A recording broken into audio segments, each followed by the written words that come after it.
जो परिणाम आया है बिहार में उपचुनाव का, बिहार में जो परिणाम आया है, जीतने वालों को बधाई। और जनता का जो निर्णय है वो नीतीश कुमार और भाजपा की सरकार के समर्थन में लोगों ने वोट दिया है। तो जो सरकार चल रही है, जिस तरह से चल रही है, जनता का उसमें विश्वास है, तो वो सरकार चलती रहे। हम लोग अपना जो प्रयास कर रहे हैं वो प्रयास आगे करते रहेंगे। आप चारों सीटों पर हार गए। देखिए, जन सुराज और जन सुराज अभियान दोनों को दो तरीके से देखिए। जन सुराज अभियान जो है उसको बिहार में स्थापित करने में, बिहार के घर घर पहुंचाने में 2 वर्ष का समय लगा है। बहुत लोगों ने जब अभियान की शुरुआत हुई तो ये कहा कि बिहार में तो कोई इसकी जगह ही नहीं है, कोई इसको मानेगा नहीं, कोई सुनेगा नहीं। लेकिन बिहार के एक बड़े जनमानस में आज जन सुराज की बात को लेकर, जन सुराज की परिकल्पना को लेकर, बिहार में बदलाव को लेकर एक सकारात्मक सोच बनी है। अब उस सोच को दल में और वोट में परिवर्तित करने की जो बात है, तो 1 महीना पहले जन सुराज दल बना है और 1 महीने में आज 10% वोट लेकर जन सुराज ने अपनी शुरुआत करी है। आपको जस्ट कॉन्टेक्स्ट के लिए बता दूं, मैं ये नहीं कह रहा हूं कि 10% वोट बहुत बड़ा वोट होता है, लेकिन बिहार में भाजपा यहाँ देश की सबसे बड़ी पार्टी है, उसको 21% वोट है। पिछले विधानसभा में भाजपा को 19.6% वोट था। राजद को 20% वोट मिला है, जदयू को 11% वोट मिला है, जन सुराज को 10% वोट मिला है। और इससे बहुत बेहतर हो सकता था, लेकिन जन सुराज दल 1 महीना पुराना है, सिंबल 10 दिन पुराना है, कैंडिडेट नए हैं और उन क्षेत्रों में चुनाव हुआ है जहां पर जन सुराज की पदयात्रा नहीं हुई है, जन सुराज पार्टी का कोई संगठन नहीं है। ये कोई एक्सक्यूज नहीं है, इससे बहुत बढ़िया प्रदर्शन हो सकता था, लेकिन जो है इसको देखेंगे और इससे और बेहतर कैसे करना है उसके लिए पूरी तरीके से प्रतिबद्ध हैं। 10% आया है, अगर 1% भी आता तो भी हमारे अपने प्रयास में, हमारे कमिटमेंट में, बिहार को सुधारने के जज्बे में, उसमें 1% की भी कमी नहीं आने वाली है। आपको ऐसा लग रहा है कि 10% आया, कौन चुनाव जीता कौन हारा, अगर 10 बरस भी लगेगा तो भी प्रशांत किशोर जन सुराज के इस अभियान से पीछे हटने वाले नहीं हैं। आज 10% जनता बिहार की मानी है, जब वो भी दिन आप देखिएगा जब 30%, 40%, 50% जनता मानेगी।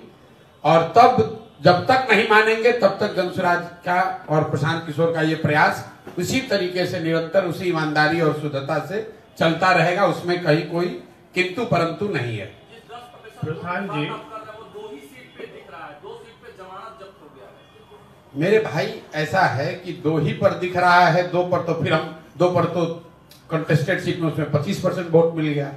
ओवरऑल जन सुराज को जो 70,000 वोट मिला है, मैं उसकी बात कर रहा हूं, कंटेस्टेड सीट की बात नहीं हो रहा। कंटेस्टेड सीट पर कितना वोट शेयर है वो तो अलग अलग देखना पड़ेगा। मैंने ये कहा कि कुल जमा 1-1.5 महीने पुरानी पार्टी है। जन सुराज अभियान, मेरी पदयात्रा, मेरी सोच, ये परिकल्पना, बिहार में सही लोगों को साथ में लाकर एक नई व्यवस्था बनाने का प्रयास, वो 2 साल पुराना है। उसको लेकर आप जाइएगा समाज में, आप लोग भी पत्रकार हैं, जाकर देखिए। 50%, 60% से ज्यादा लोग उसको सही मानते हैं, ये मानते हैं कि इस तरह का प्रयास होना चाहिए। जो बात जन सुराज में हम लोग कर रहे हैं उसको बेहतर बताते हैं, लेकिन उस सोच को समझना, उसको अप्रिशिएट करना और उसके आधार पर वोट करना, दोनों 2 बात है।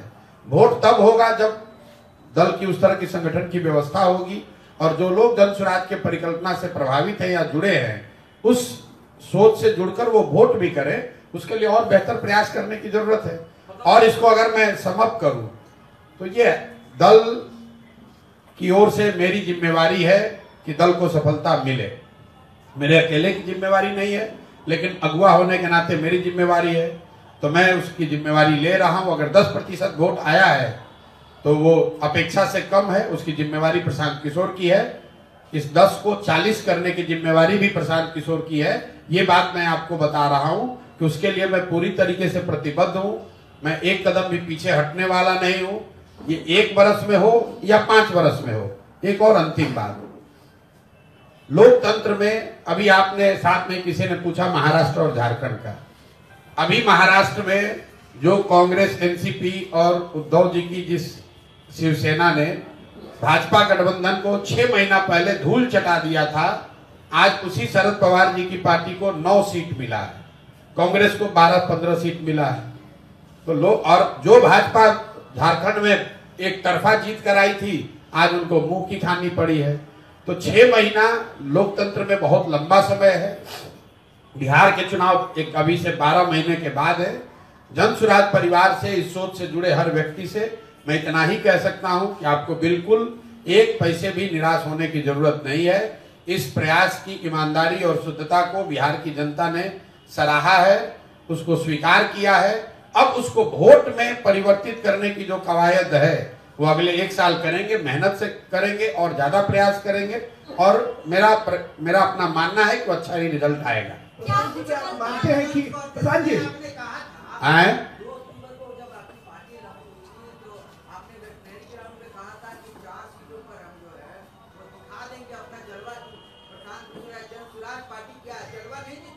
अब देखिए, जलवा दिखा कि नहीं दिखा ये तो आपका अपना मानना है। बिहार में पिछले बार आपके अपने यादाश्त में 1 महीना पुराना कोई दल 10% वोट लेकर आया हो तो आप हमको बता दीजिए।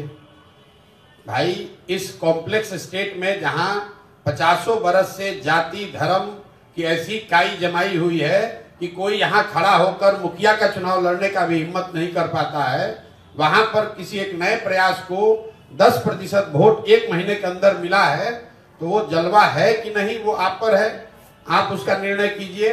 मेरी समझ से और बेहतर शुरुआत हो सकती थी, लेकिन जो शुरुआत हुई है ये आगे इस पर एक बड़ी इमारत खड़ी करने के लिए काफी है। इस पर जन सुराज के लोग मिलकर आगे प्रयास करेंगे, उनको बड़ी सफलता मिलेगी। प्रधान जी, क्या आप मानते हैं कि आरजेडी को 2 सीटों पे आपके कारण हार मिली है? ये बिल्कुल बकवास बात है। हमारे अभी तो आपने कहा हमारा कोई कुछ जलवा ही नहीं है, अभी आप कह रहे हैं कि हमारे चलते दो सीट पे हार गया। ये आरजेडी वाले हारने के बाद, ये 30 साल पुरानी पार्टी है, हर जगह हारे हैं। हारने के बाद अब दोषारोपण दूसरे पर करेंगे। मेरे भाई, आप बेलागंज का बूथ वाइज सीट निकाल कर देख लीजिए वोट। वहां के मुसलमानों ने, बेलागंज के मुसलमानों ने जदयू को, भाजपा को वोट दिया है। और मैं आपके माध्यम से बिल्कुल ये क्लियर कर दे रहा चाहता हूं, बेलागंज के मुसलमानों ने जन सुराज को वोट नहीं दिया है। उन्होंने सबसे ज्यादा वोट वहां पर जदयू भाजपा के उम्मीदवार को दिया है। आप बूथ वाइज जो बेलागंज के बड़े मुस्लिम गांव हैं वहां पर जो वोट पड़ा है उसको निकाल कर देख लीजिए। तो अगर राजद वाले ये कह रहे हैं अगर हम लोग इमामगंज में चुनाव नहीं लड़ते तो मांझी जी को जो 55,000 वोट मिला है, एनडीए के कैंडिडेट को सबसे कम वोट कहां मिला है? इमामगंज में। बाकी हर जगह एनडीए के उम्मीदवार को करीब 70,000 वोट मिला है। एकमात्र इमामगंज ऐसी सीट है जहां पर एनडीए के उम्मीदवार को 55,000 से कम वोट मिला है। तो हम लोग का अपना आकलन यह है कि जो वोट जनसुराज को इमामगंज में मिला है उसका 2/3 हिस्सा वो था जो मांझी जी को वोट मिल सकता था। कुछ हिस्सा जरूर राजद का आया होगा। अगर इमामगंज में हम लोग नहीं लड़ते तो राजद वहां और बड़े अंतर से हारती, कम से कम 25-30 हजार से हारते ये लोग। पहले ही चुनाव में प्रशांत जी आपके बस्ते में वोटरों ने 70,000 वोट डाला है। राजनीति की स्थापित परंपरा है, गठबंधन को लेकर ऑफर आ सकते हैं। मन डोलेगा नहीं डोलेगा? बिल्कुल भाई, ना मन डोलेगा ना कार्यक्रम डोलेगा। जन सुराज को सुधारने, जन सुराज का जो अभियान हमने शुरू किया है वो 10% वोट के लिए नहीं है, 30,000 वोट के लिए नहीं है, किसी को जिताने हराने के लिए नहीं है, बिहार में व्यवस्था परिवर्तन के लिए है। और वो मैं इस बात से मैं पहले भी कहता रहा हूं कि मैं इस बात से वाकिफ हूं कि ये कठिन काम है, लेकिन कठिन है इसीलिए मुझे करना है। मुझे ये इस बात का एहसास है कि इसको करने में 10 वर्ष भी लग सकता है, लेकिन आप मत घबराइए, हम 10 वर्ष भी अगर लगेगा तो करे बगैर नहीं मानेंगे, बिल्कुल किया जाएगा। 10% वोट बिहार में ये साधारण बात नहीं है। जो लोग आप पत्रकार हैं, राजनीति कवर करते हैं, कौन दूसरा दल है जो यहाँ 3 दल रूलिंग दल है जो गठबंधन में लड़ते हैं, पिछले बार विधानसभा चुनाव में भाजपा को 19.6% वोट आया है बिहार में। 19.6% भाजपा को वोट आया है। देश की सबसे बड़ी पार्टी है। और हम लोग 1 महीना पहले पार्टी बना है। सिंबल जन स्वराज को 1 नवंबर को मिला है। जो कैंडिडेट चुनाव लड़ रहे हैं, जो लोग चुनाव लड़े, वो सिर्फ 10 दिन उनके पास अवसर था घर घर पहुंचाने के लिए कि ये हमारा सिंबल है। उस 10 दिन में भी 2 दिन दिवाली और 4 दिन छठ में चला गया। मैं इसका एक्सक्यूज नहीं दे रहा हूं, मैं बार बार कह रहा हूं हमारी कमी है और बेहतर होना चाहिए। लेकिन अगर कमी भी है तो 0 से 10 हमने पहुंचाया है, तो 10 के ऊपर भी ले जाने की जिम्मेवारी जन स्वराज की साथियों की है। अब घबराइए नहीं, इसको आगे ले जाने का पूरा प्रयास करेंगे और उसमें सफलता भी मिलेगी। प्रशांत किशोर से क्या कुछ गलतियां रह गई हैं? गलती की कोई बात नहीं है। देखिए, गलती ये है कि दल नया है, सिंबल नया है, प्रत्याशी नए हैं, और जिन 4 क्षेत्रों में चुनाव हुआ है वहां पर कोई पदयात्रा नहीं हुई है, वहां जन स्वराज का कोई संगठन पहले से है नहीं। इसके बावजूद चारों सीट पर चुनाव लड़ना, तय करना, इसको अगर गलती मानते हैं तो हमारी गलती है। लेकिन क्यों किया गया है?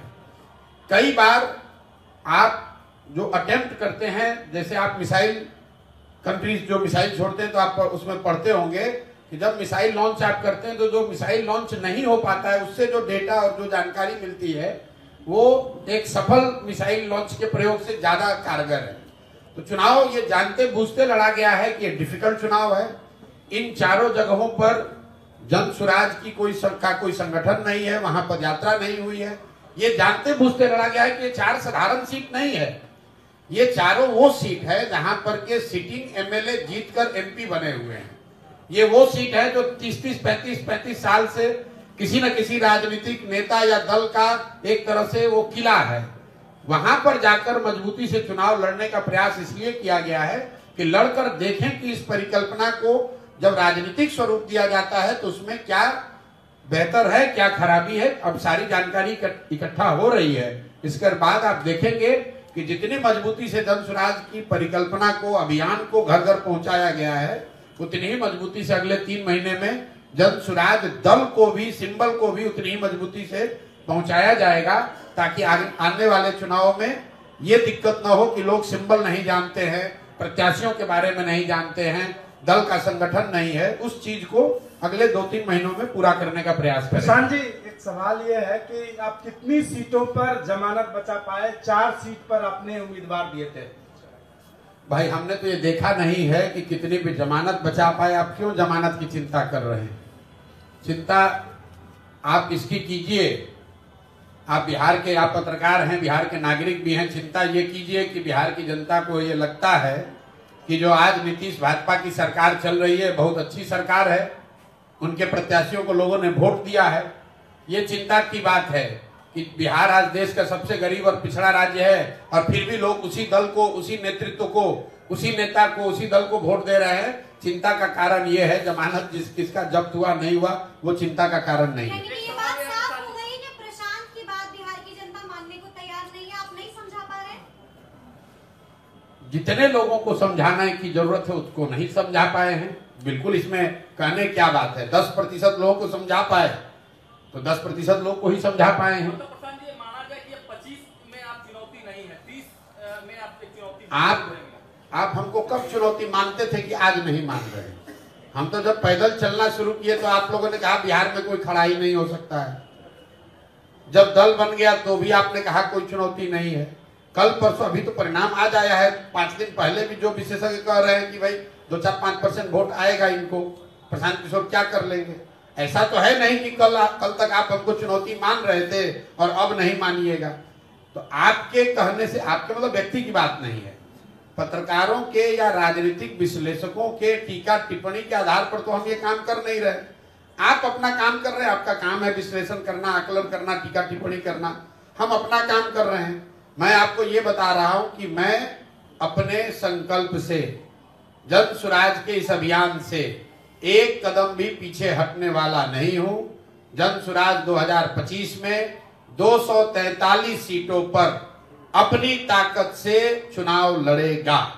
जनता को मनाने का, समझाने का जो भी यथासंभव प्रयास है, जो भगवान ने शक्ति बुद्धि दी है, वो सब लगाया जाएगा। जनता अगर समझती है तो ठीक है, नहीं समझती है तो मालिक जनता है, वो जिसको तय करेगी वो आगे यहाँ सरकार बनाएगा। सवाल है, विपक्ष ये कह रहा है, जैसे कि इंडिया गठबंधन हो या राजनीतिक विश्लेषक हो, ये कह रहे हैं कि प्रशांत किशोर कहीं न कहीं एनडीए की बी टीम में हुए हैं। मेरे भाई, ये कोई नई बात आप थोड़ी ना कह रहे हैं। मतलब जो लोग 30 साल से यहाँ अपना दल चला रहे हैं, अब राजद के प्रदेश अध्यक्ष, उनका लड़का रामगढ़ में तीसरे नंबर पर है। अब आप बता दीजिए कि वहां भाजपा के जीतने से जनसुराज का क्या लेना देना है? वो किसने रोका था उनको जीतने से? किसने रोका है? आप बताइए ना। तरारी में सीपीआई एमएल हारी है भाजपा से, तो क्या वो जनसुराज की वजह से हारी है?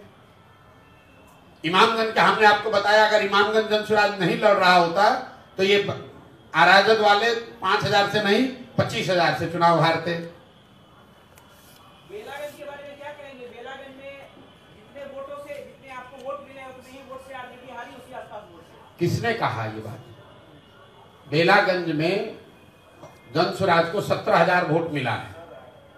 17,000 वोट को राजद के वोट में अगर आप जोड़ भी दीजिए, मान लीजिए एक बार को जोड़ दीजिए, तो भी 5,000 से हारेंगे। ये आप लोग को अपना नैरेटिव एक चलाने का, भाई कुछ से कुछ हम आपको कह रहे हैं कि अगर जनसुराज नहीं लड़ता तो और ज्यादा मत से आरजेडी वाले हारे होते। बेलागंज में जनसुराज की वजह से राजद हारी है कि नहीं हारी है, इसको अगर देखना है तो भाई बूथ वाइज डेटा आया हुआ है, I-20 निकाल लीजिए और ये देख लीजिए कि जो मुस्लिम गांव हैं, यही तो आरजेडी वाले कह रहे होंगे, मुस्लिम गांव जितने भी हैं वहां देखिए कि किसको वोट मिला है। वहां वोट न राजद को मिला है न जनसुराज को मिला है। सारे मुस्लिम गांव में लोगों ने वोट दिया है जदयू और भाजपा गठबंधन को। तो ये जाके वहां के मुसलमानों से पूछिए, उन्होंने वोट दिया है, जिसको वोट दिया है वो जीत कर आया है। 2 साल का पर्याप्त काम नहीं आया क्या बता? 2 साल से आप पदयात्रा में हैं, उसी के आधार पर पार्टी गठन किया। तो भाई 2 साल के प्रयास से अगर काम नहीं आया तो जो 70,000 लोगों ने वोट दिया है वो आपका क्वेश्चन सुन के तो वोट दिया नहीं है। भाई कुछ प्रयास किए हैं, उसी के आधार पर तो लोगों ने वोट दिया है। इमामगंज में हमारी कोई रिश्तेदारी तो है नहीं। अगर इमामगंज में 35,000 लोगों ने जनसुराज को वोट दिया है तो कुछ तो सोच के ही दिया होगा। हमारे बाप दादा की तो कोई पार्टी है नहीं, हमारा इमामगंज में घर है नहीं, हम कोई जातीय समीकरण वहां बनाए नहीं है। तो अगर इमामगंज में 35,000 लोगों ने वोट दिया या कहीं मान लो 5,000 वोट दिया, तो जो प्रयास किया है उसी के आधार पर वोट मिला है। उपचुनाव में प्रशांत जी क्या आपसे चूक हो गई और क्या सीख लिया जो 2025 में उस गलती को आप नहीं करेंगे? मेरे भाई, मैं आपको बता रहा हूं कि चूक की बात नहीं है।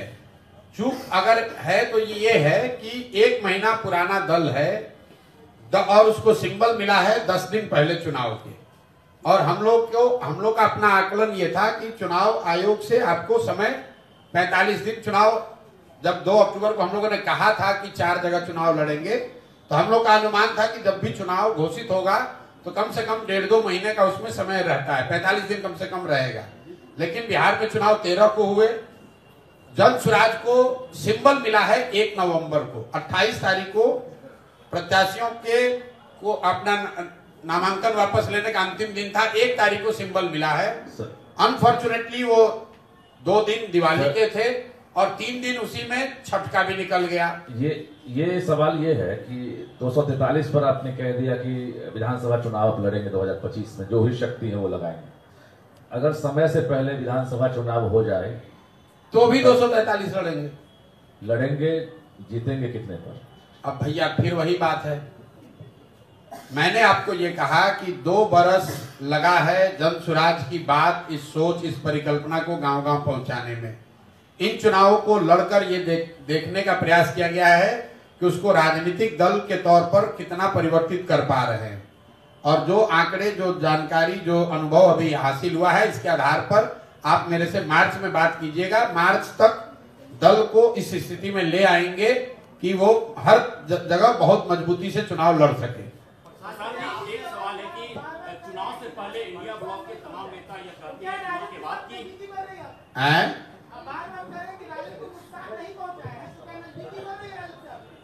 क्या भाई, जब 243 हम लड़ेंगे तो नजदीकी बढ़ाकर क्या उनके साथ तमिलनाडु का चुनाव लड़ेंगे? नजदीकी आप गजब बात कर रहे हैं। हमारी नजदीकी किसी से ना है ना हो सकती है, क्योंकि जन स्वराज को 243 सीट पर लड़ना है तो कौन दल है हमारे साथ नजदीकी करेगा? भाई वो अपना दल अपना जीरो करना चाहेगा तभी तो हमसे नजदीकी बढ़ाएगा। प्रशांत जी, इंडिया ब्लॉक के तमाम नेता यह आरोप लगाते हैं एनडीए के ऊपर, खासकर बीजेपी के ऊपर, कि बीजेपी सेटिंग करती है चुनाव और रिजल्ट से पहले जितना मानकर एक बयान आता है, उन्होंने कहा था कि जैसे भी हो, जिस तरह से भी हो, जीत हमारी। 25 में चुनौती कौन रहेगी, तेजस्वी या नीतीश कुमार? भाई हमने पहले भी उपचुनाव से पहले भी कहा है कि लड़ाई यहाँ पर एनडीए से ही है, भाजपा नीतीश कुमार से है, आरजेडी से नहीं है। आप मेरे पुराने सारे बयान निकाल कर देख लीजिए, क्योंकि लोकसभा के चुनाव में भी 176 जगह पर एनडीए के प्रत्याशी ही आगे थे, अगर लोकसभा के चुनाव को विधानसभा के नजरिए से देखिएगा तो। और एनडीए की ताकत है, भाजपा और नीतीश का जो दल है, नीतीश जी का तो नहीं लेकिन भाजपा का की ताकत है, उनका संगठन है, उनके लोग हैं, उनकी एक जातीय व्यवस्था है, प्लस एक बहुत बड़ा वर्ग है बिहार में जो लालू जी के खिलाफ वोट करता है, तो वो इसलिए उनको वोट कर रहा है कि भाई जन स्वराज अभी जीतेगा कि नहीं जीतेगा, चलो अभी नीतीश और भाजपा को ही वोट दे दो। नीतीश कुमार की वोटर महिला वोटर मानी जाती है, आप मानते हो वो आपके लिए चुनौती होगी? नहीं समझा पाना। मैं नीतीश कुमार को न चुनौती मानता हूं न आगे मानूंगा, चाहे वो जितना चुनाव जीत जाए, नीतीश कुमार का कुछ नहीं है। इस चुनाव में भी 11% वोट आया है। आप लोग जबरदस्ती का नीतीश कुमार को एक कि कैसे आदमी को बेलागंज में चुनाव लड़ाए हैं वो आपको मालूम है हमसे ज्यादा बेहतर, और नीतीश जी के प्रभाव से जीते हैं कि किस कारण जीते हैं वो आपको ज्यादा जानकारी है, हम उस पर टिप्पणी नहीं करना चाहते हैं। जदयू को 11.6% वोट आया है। इंडिया ब्लॉक के नेता जो हैं वो आरोप लगाते हैं एनडीए के ऊपर, खासकर बीजेपी के ऊपर, कि वो लोग चुनाव में सेटिंग करते हैं और रिजल्ट से पहले जीतन राम मांझी का बयान आता है कि जैसे भी हो, जिस हालत में हो, सरकार हमारी बनेगी, जीत हमारी होगी। आपकी क्या टिप्पणी? भाई जीतन राम मांझी जी आज जीते हैं तो उनका जो कहेंगे वही सही मान लिया जाएगा। आपका भी आरोप है कि लोग सेटिंग करते हैं। भाई अब जीतन राम मांझी जी चुनाव कैसे लड़ते हैं इमामगंज में, ये मेरे से ज्यादा पत्रकार बंधुओं को पता है कि इमामगंज में जीतन राम मांझी जी चुनाव कैसे लड़ते हैं। नहीं, बिल्कुल कोई डाउट नहीं है। हम इन सब बेकार की बातों में नहीं पड़ते हैं कि ईवीएम में क्या हुआ, कि किसने क्या बदल दिया, किसने। हमारे प्रयास में जितनी ताकत होनी चाहिए वो शायद नहीं थी, इसलिए हमको 10% लोगों ने समर्थन जन स्वराज को दिया है। और ईमानदारी और ताकत और मेहनत करने की जरूरत है। वो करने में 2 महीना लगे, 6 महीने लगे, हम लोग अभी आपसे बात करके खत्म करेंगे, आगे एमएलसी के चुनाव की तैयारी में लग जाएंगे। क्या कोई भाई ऐसा कुछ नहीं बदला जाएगा। हम जो पदयात्रा कर रहे थे वो पदयात्रा ही करेंगे। एक चीज खाली बदलाव होगा कि जो दलगत व्यवस्था है, जो 2 तारीख को दल बना है, उसको और मजबूत कैसे किया जाए, उस पर साथियों के साथ विचार करके जन स्वराज परिकल्पना से आगे बढ़कर जन स्वराज अभियान को दलगत तरीके से कैसे मजबूत किया जाए। निचले स्तर पर जो लोकल लीडर्स होने चाहिए उनको इकट्ठा करना, उनका संगठन बनाना, उस दिशा में एक व्यापक प्रयास अभी से लेकर अगले 4 महीने में करेंगे और वो उसका प्रभाव आपको दिखेगा। बहुत बहुत धन्यवाद। देखिए ऐसा है, परिणाम के दिन कोई नेता आपको मिलेगा नहीं। अब प्रशांत किशोर आकर आपको बतिया रहे हैं तो आप 1 घंटा प्रेस कॉन्फ्रेंस कर रहे हैं। ठीक है, बहुत बहुत धन्यवाद भैया। हाँ भाई, तेजस्वी यादव बड़े लीडर है, जाके मिलिए, उनसे बात कीजिए। अच्छा है, आप जहाँ से भी आ रहे हैं तेजस्वी यादव से जाइए, बात कीजिए, पूछिए, वो लोग हारे हैं। हम लोग तो भाई, हम लोग तो आप लोग कह रहे हैं कि ये तो कोई पार्टी नहीं है। प्रशांत भाई, यहाँ के सबसे बड़े दल तो दल होने का दावा तो आरजेडी वाले करते हैं, चारों के चारों सीट हारे हैं। जाइए उनसे पूछिए क्यों हारे हैं, कैसे हारे हैं।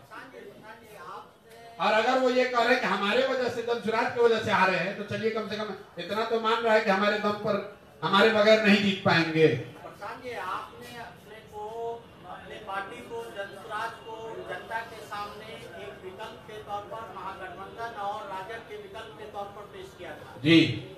इस चुनाव को लिटमस टेस्ट माना जा रहा था। भाई कौन मान रहा है लिटमस टेस्ट? आप ऐसा है कि आप इलेक्शन का सुनिए, ऐसा मेरे भाई देखिए, अपने को, अपने पार्टी को कहाँ पा रहे हैं इसमें? हमको पाने की जरूरत नहीं है। जन सुराज को लेकर आज आप बिहार में कहीं जाकर सर्वे कर लीजिए, क्योंकि जन सुराज पर 2.5 वर्ष काम हुआ है। जन सुराज दल स्कूल का बस्ता वो 10 दिन पुराना है, उसका आप कंपैरिजन कर रहे हैं लालटेन से, तीर से, कमल से, जो 20 साल 30 साल पुराना है। तो जो 20 साल पुराना चीज है उसकी तुलना आप 10 दिन के ओल्ड सिंबल से न करें।